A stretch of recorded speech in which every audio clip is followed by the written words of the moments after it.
Jose K Mani ചേരുകയാണ്. Jose K Mani, ഇവിടെ ഇന്നലെ ജോൺ ബ്രിട്ടാസ് പറഞ്ഞതുപോലെ ഇവിടെ കേക്കും അതുപോലെ തന്നെ സ്വർണ്ണ കിരീടവുമായി പള്ളികളിലേക്ക് വരുന്ന നേതാക്കന്മാരെ വലിയ ആവേശത്തോടു കൂടിയാണ് നമ്മളുടെ ചില പുരോഹിതർ സ്വീകരിക്കുന്നത്. പാമ്പ്ളാനി പറഞ്ഞത് 1 കിലോ റബ്ബറിന് 250 രൂപ നൽകിയാൽ ഞങ്ങൾ BJP അധികാരത്തിൽ എത്തിക്കാം എന്നാണ്. ഇപ്പോഴെങ്കിലും അവർക്ക് കാര്യങ്ങൾ ശരിയായി ബോധ്യപ്പെടുമോ ജോസ് കെ മാണി? നമ്മുടെ രാജ്യത്ത് ഏതാനും വർഷങ്ങളായി കഴിഞ്ഞ BJP ഭരണത്തിൽ വന്നതിന് ശേഷം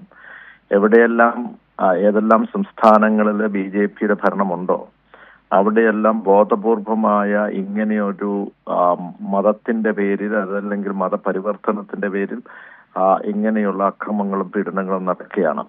അത് വളരെ വളരെ ഒരു ബോധപൂർവമായിട്ടുള്ള ഒരു ഫേസ്ഡ് മാനറിൽ ഒരു ഭീഷണി ഉയർത്തി അവിടെ നിന്ന് ഇങ്ങനെയുള്ള മിഷണറിമാർ, നമുക്കറിയാം നമ്മുടെ രാജ്യത്ത് പ്രത്യേകിച്ച് വടക്കേ ഇന്ത്യയിലൊക്കെ ഏറ്റവും പുരോഗതി ഇല്ലാത്ത ഏറ്റവും താഴെത്തട്ടിലുള്ള ജനവിഭാഗങ്ങളുടെ സാമൂഹ്യമായി പുരോഗതിയിലേക്ക് വേണ്ടി ഏറ്റവും കൂടുതൽ സംഭാവന ചെയ്തവരാണ് ഈ മിഷണറിമാർ. അത് സന്യാസരുമുണ്ട്, വൈദികരുമുണ്ട്.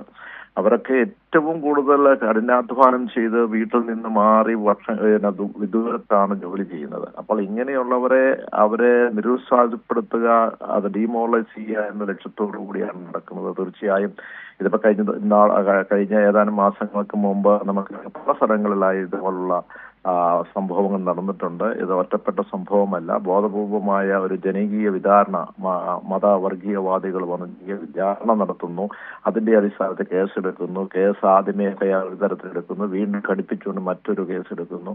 ഇതാണ് നിരന്തരമായി നടന്നു വരുന്നത്. അപ്പൊ തീർച്ചയായും ഇത് നമ്മുടെ ഒരു എല്ലാ പ്രതിപക്ഷങ്ങളും ചേർന്നുകൊണ്ട് ഇതിനെ ഒരു മൂവ്മെന്റ് നടത്തി ഇത് ഭരണഘടനാ വിരുദ്ധമാണ് എന്ന് സ്ഥാപിച്ചുകൊണ്ട് ഒരു ഫോഴ്സ് നമുക്ക് വേണ്ടതാണ്. അതിന്റെ അടിസ്ഥാനത്തിലാണ് ഇപ്പം ഞങ്ങളൊക്കെ MP-മാർ ആ പ്രദേശത്തേക്ക് പോകുന്നു, ഒരു ഗ്രൗണ്ട് റിയാലിറ്റി മനസ്സിലാക്കുന്നു, അതിന്റെ കൂടത്തിൽ എന്താണ് നമുക്ക് ചെയ്യാൻ പറ്റുന്നത് സംഘടിച്ച് ചെയ്യേണ്ട ഒരു കാര്യമാണ്.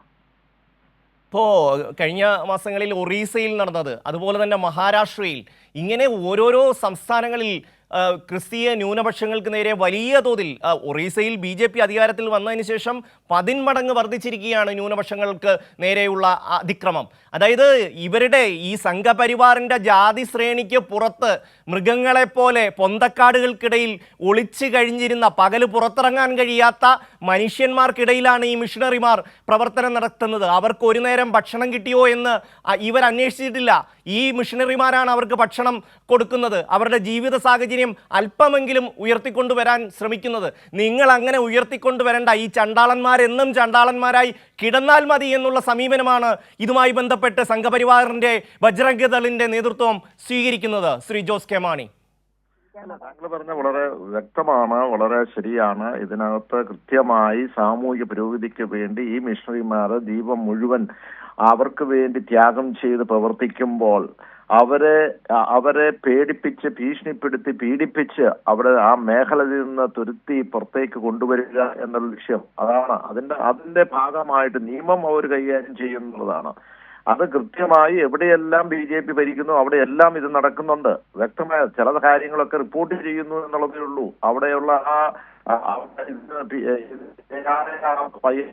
ഒക്കെയുണ്ട്. കൃത്യമായി അവരെ അടിച്ച് ഭീഷണിപ്പെടുത്തി ഇങ്ങനെ വേണം പറയാനെന്ന് പറഞ്ഞ് ഭീഷണിപ്പെടുത്തി പറയിപ്പിക്കുകയും അത് എഴുതിയെടുക്കുകയും കേസെടുക്കുകയും ചെയ്യുകയാണ്. ഈ കുട്ടികളെ പോലും, പെൺകുട്ടികളെ പോലും തടങ്കിൽ അടച്ചില്ലെങ്കിലും, ജയിലിലല്ലെങ്കിലും അവരെ മറ്റൊരു തരത്തിൽ ഒരു വീട്ടിനുള്ളിൽ തടങ്കിൽ അടച്ച പോലെ തന്നെയാണ് അവരെ ഇപ്പോൾ ഞാനത് മനസ്സിലാക്കുന്നത്. അവരെന്ത് കുറ്റം ചെയ്തു ഇനിയിപ്പം? അപ്പോൾ ഈ രീതിയിൽ ഇതിനു വേണ്ടി ഇവരെ സഹായം ലഭിക്കുന്നവരെ പോലും ഭീഷണിപ്പെടുത്തി മാറ്റി നിർത്തുന്നു. അതാണ് ഇപ്പം നടന്നു വരുന്നത്. തീർച്ചയായും താങ്കൾ ഉദ്ദേശിച്ച ഈ ഒരു വർഗീയവാദം ഇന്ന് നമ്മുടെ രാജ്യത്ത് മുഴുവൻ കൊണ്ടുവരാനുള്ള ശ്രമത്തിന്റെ ഭാഗമായിട്ടാണ് BJP നോക്കുന്നത്. ഇപ്പോൾ തെരഞ്ഞെടുപ്പിന്റെ പക്കത്തിലേക്ക് വരുമ്പോൾ ഇങ്ങനെയുള്ള സംഭവങ്ങൾ കൊണ്ടുവന്ന ഒരു കൺസോളിഡേഷൻ, ഒരു മേഖലയിൽ ഒരു മതത്തിന്റെ കൊണ്ടുവരാനുള്ള ലക്ഷ്യമാണ് ഇവർ ശ്രമിക്കുന്നത്.